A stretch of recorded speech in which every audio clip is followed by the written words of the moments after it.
trụ gì kìa quý? Cái trụ này là cấm lấy đấy. Hả? Như kiểu cái ấy ấy. Có người xuống đây này. Phải cả bằng lát thế này. Áo cổ.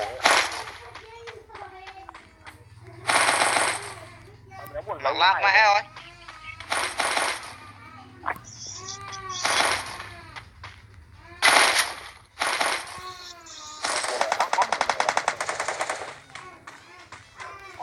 Bị tất cả cái này á, thế nào mới được. Ê, có người.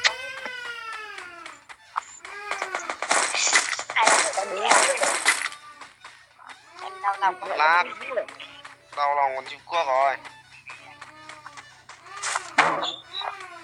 Có người đến này. Đua nhau là... Nó vào anh ơi. Bị lag rồi.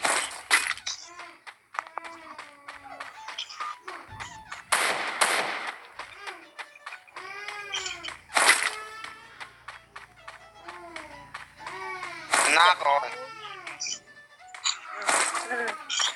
Máu.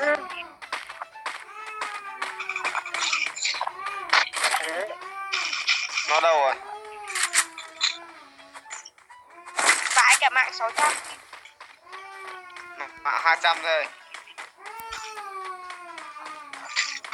Tao mạng 100 đấy thôi. Buổi quay hết bên này sang bên nọ. Thế sao tự nhiên mà lag thế mẹ? Nếu có thể chạy ấy thì mẹ. Tiếp làm sao nó bị lag thế mẹ?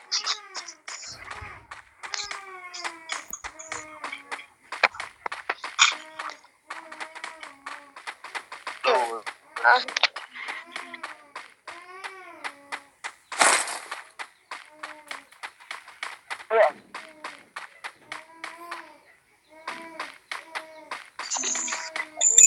Nãy giờ mới được 2 cái rồi đã.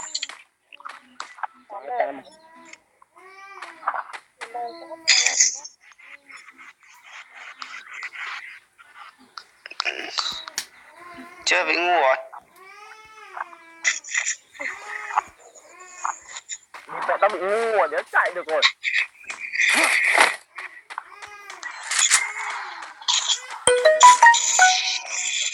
Đủ men.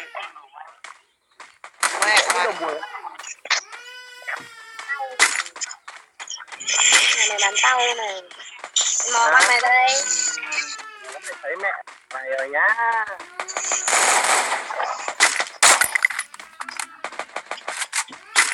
Mày chạy à? Okay. Máu xuống hỗ trợ em ơi. Địt mẹ chết. Chó này. 2 thằng luôn. Không biết nữa. Mẹ nó khó ra. Khó ra. Ô mày lỡ thoát rồi.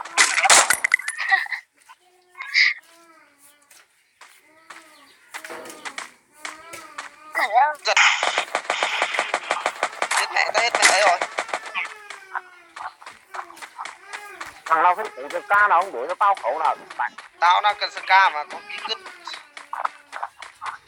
Mà ở buổi lúc giáo thấy mà tao nó khẩu liền mà như ở buổi ấy. Tao hết mẹ đạn rồi này. Mình em có nhiều lắm. Mẹ 59 viên này. Cái thằng ngu này. Rồi đâu. Hết đạn rồi ơ. Bố áp sát. Đi chạy đâu bùi đi mẹ. Nó buộc bùi đi mẹ. Điện mẹ thấy nó nằm xuống rồi điện mẹ. Điện thằng dây sau rồi mẹ mới ấn nữa.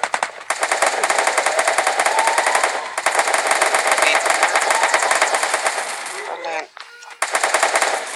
1, 2 vé đi hết.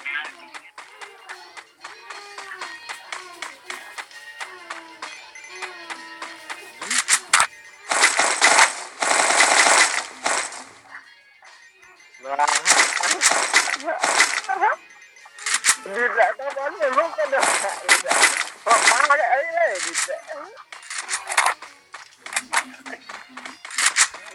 này địt mẹ có ngon đây. Địt mẹ một mạng đi.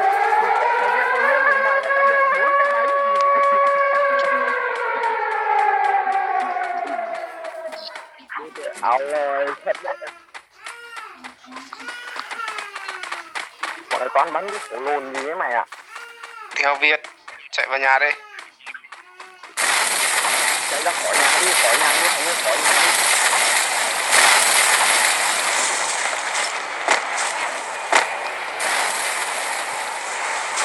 Mẹ bắn thằng ma mẹ đéo có đạn bắn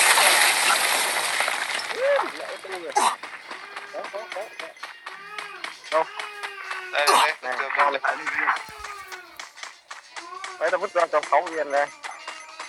rồi đây mới được 98 viên này mẹ 40 viên Anh ơi, địt mẹ, tao gặp. thấy Tao gặp thằng hack thì địt mẹ. thích đặt tao đặt lại này Địt mẹ. Địt mẹ mình bắn 3-4 thằng liền. Chết rồi xong rồi. Địt mẹ mình bảo đâu không. Ua thì ô địt tao nữa phải rồi. Trang phát à Ui, hả con mẹ nó. Ra rồi. Ui, mẹ nó vào nó tao thấy nó đi qua. Nó đi qua cái nhà tí mà địt mẹ nó đi qua mà đi. Mẹ xe nó đéo mắt mà thế đéo nào. Ô, địt mẹ buồn. Lúc sau đây mình lên mình thấy lần đầu tiên thấy. Lần thứ hai bởi vì lạ quá thằng này nó buồn vậy. Qua xuyên được cái nhà địt mẹ tí ra mình đã đéo phải rồi. Địt mẹ lên xe chạy xuống. Cùng có lên cái nhăn ngay tầng này này. Nó đéo tông được, nó làm cặp Bravo nó đéo tông được. Lúc sau nó lấy mẹ cái xe. có đạn không cứ vứt cho mình nữa nào Kia chúng mày ơi, kia chúng mày ơi, bên kia chúng mày ơi. đây rồi đi ở đây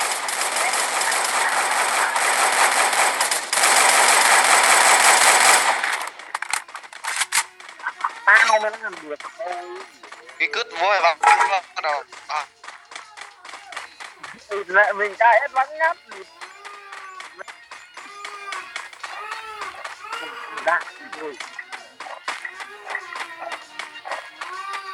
giảm thanh này ngon địt mẹ mày chết Ui địt mẹ mày sờ ca này ngon địt. hả nó có khẩu diếm ấy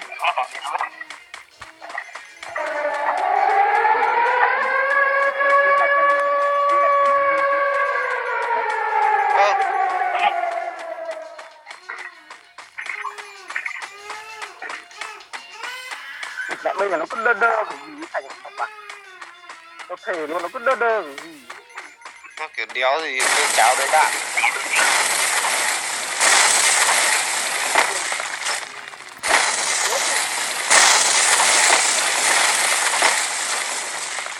cực cáp nên mà là cao hay hơn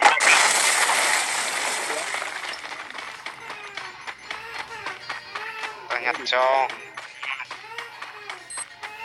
Mẹ mày ném đi ăn cu à thằng. bây giờ nổ nhanh ấy nhỉ Anh con cứt đi mẹ đi vào phòng đấu lựu đạn xem này. Sao mày ném được gì 4-5 quả thì mẹ cái quả đầu tiên mới nổ.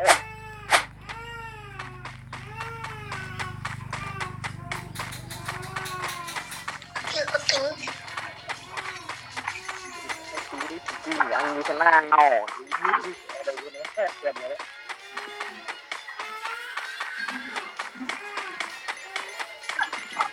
chỗ có người ấy quý ạ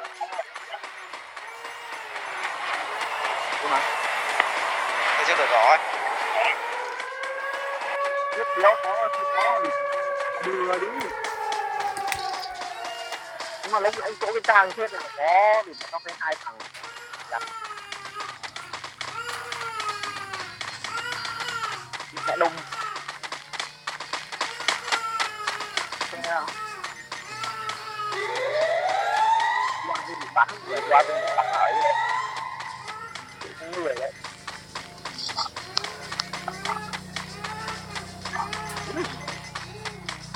Ôi đi đi đấu phòng, nó lắm thầy ạ. ừ? yếu phòng chứ. Đi về tư tưởng xuống rồi. Áo đi phải chưa cũng gì. Chưa thì chôn. Chôn này bịt lại lòng ngoằng khẩu này của áo bích thép này. Có gì không? Mũ ba.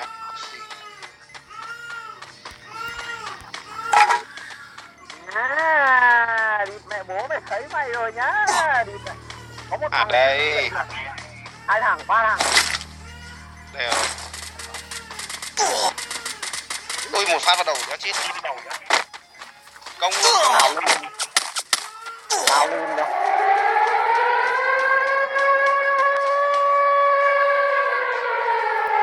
Đi nhá. Đâu rồi? Cận về anh.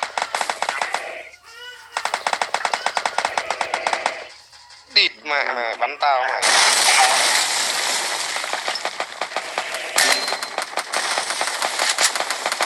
Không vậy.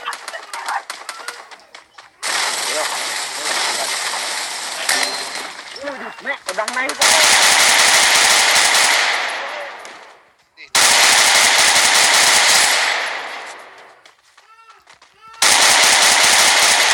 Cứu anh đâu đi.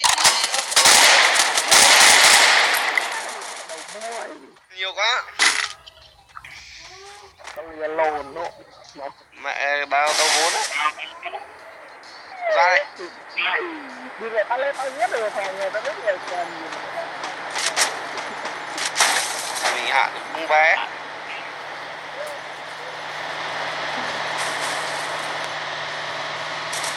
Chuyện gì sẽ hài hước thật.